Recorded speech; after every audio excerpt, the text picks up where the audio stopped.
Have you ever met a celebrity and pretended you didn't know who they were?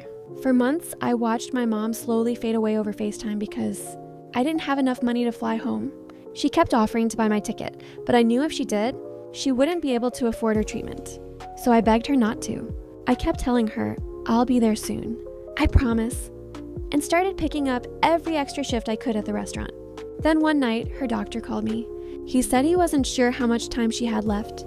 She had started coughing up blood, but didn't want me to know because she didn't want me to worry.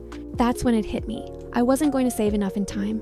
I stayed up crying all night and still had to clock in the next morning like nothing was wrong. Halfway through my shift, Leonardo DiCaprio walked in with a woman who looked like his mom. He had a hat low over his face, sunglasses on, scruffy beard, clearly trying not to be recognized. This was right after Titanic, so inside I was losing my mind. But I could tell he just wanted a normal meal, so I acted like I had no idea who he was. I served them like any other table. Didn't stare, didn't whisper to coworkers, just did my job. But at the end, I couldn't help myself. Before I dropped the check, I wrote on the receipt, "Your movies are awesome. Hope you like the food." When he stood up to leave, he looked around, found me, and smiled. I thought that alone was the coolest moment of my life. But when I went back to clean the table, I saw he had written back, "Thanks for not blowing my cover," and he left a $500 tip. I thought it had to be a mistake. I almost ran outside to give it back, but he was already gone.